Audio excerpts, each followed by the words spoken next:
Kamu pasti udah sering dengar nama-nama kayak Bitcoin, Ethereum, Dogecoin, sampai Solana. Sebagian orang bilang ini adalah masa depan uang. Tapi, sebagian lagi bilang ini cuma penipuan massal atau scam. Faktanya, ada segelintir orang yang mendadak jadi miliarder. Tapi jauh lebih banyak lagi, orang yang kehilangan seluruh hartanya dalam semalam.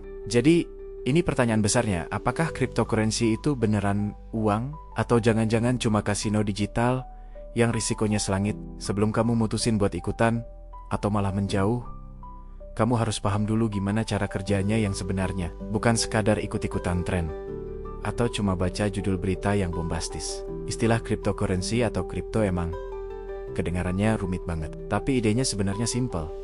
Kripto adalah uang digital yang dilindungi oleh sistem keamanan canggih bernama kriptografi dan eksis penuhnya secara online. Nggak ada koin fisik, nggak ada uang kertas, nggak ada wujudnya sama sekali. Dan ini bagian yang sering orang salah paham. Kripto itu awalnya dibuat bukan buat jadi alat investasi atau ajang cari cuan, tapi dibuat sebagai uang yang bebas dari kendali siapapun. Uang tradisional yang kita pakai sehari-hari seperti rupiah, dolar, atau euro, itu semua dikendalikan penuh oleh pemerintah dan bank sentral. Bank yang nentuin siapa yang boleh kirim uang, kapan, berapa banyak, dan kadang mereka juga bisa ngebatalin transaksi kamu. Kripto hadir buat hapus perantara tersebut. Kamu nggak perlu minta izin bank, kamu kirim uang langsung, orang ke orang. Itu bukan sekadar fitur. Itu adalah tujuan utama kripto diciptakan. Semua ini dimulai pada tahun 2009. Sosok misterius bernama Satoshi Nakamoto ngerilis Bitcoin. Terus dia menghilang gitu aja. Nggak ada wawancara, nggak ada identitas, nggak ada kendali pusat. Bitcoin nggak dicetak sama negara, nggak dijaga sama cadangan emas. Bitcoin dijaga sama matematika, kode komputer, dan kesepakatan bersama. Ini adalah reaksi dari krisis keuangan dunia. Saat orang sadar kalau bank bisa bangkrut, dan pemerintah bisa cetak uang terus-menerus, yang bikin nilai tabungan kita anjlok. Kripto lahir bukan karena keserakahan, tapi karena rasa nggak percaya pada sistem yang ada.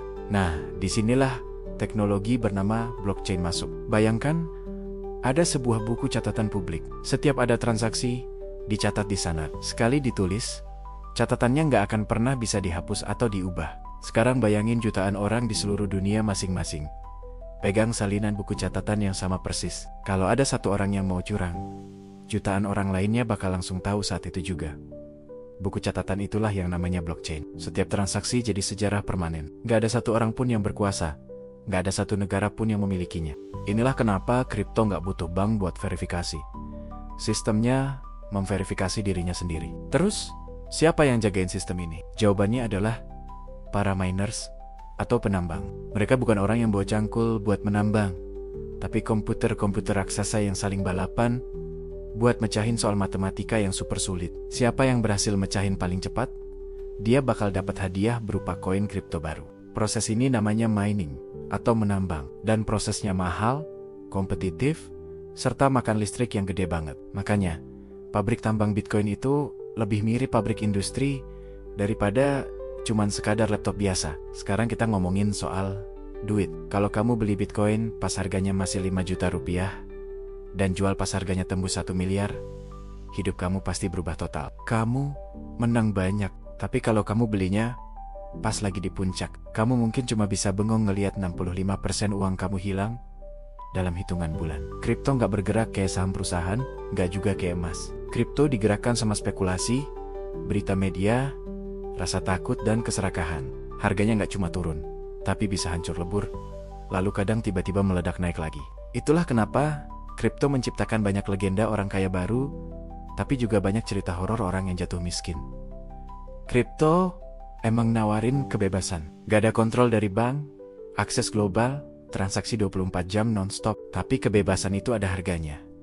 Gak ada juga fitur refund atau pengembalian uang. Gak ada customer service yang bisa kamu telepon kalau ada masalah. Kalau kamu salah kirim alamat kripto, uang itu hilang selamanya. Kalau kamu lupa kunci akses atau private key kamu, uangmu terkunci permanen. Ada banyak cerita nyata tentang hard disk yang terkubur di tempat sampah yang isinya aset senilai ratusan miliar rupiah, tapi nggak bisa diakses lagi karena kuncinya hilang. Ini bukan teori, ini beneran terjadi. Jadi, apakah kamu harus pakai cryptocurrency? Kripto itu bukan malaikat penyelamat, tapi juga bukan iblis perusak. Kripto adalah sebuah alat yang sangat kuat. Kalau dipakai dengan bijak, dia bisa jadi peluang. Tapi kalau dipakai dengan buta, dia bisa ngancurin kekayaan kamu dengan sangat cepat. Ingat satu aturan main ini. Jangan pernah investasi ke sesuatu yang gak kamu pahami. Apalagi pas semua orang lagi teriak-teriak soal untung gede. Masa depan uang itu masih ditulis sekarang. Pertanyaannya, kamu mau paham cara kerjanya? Atau cuma mau jadi korban tren aja?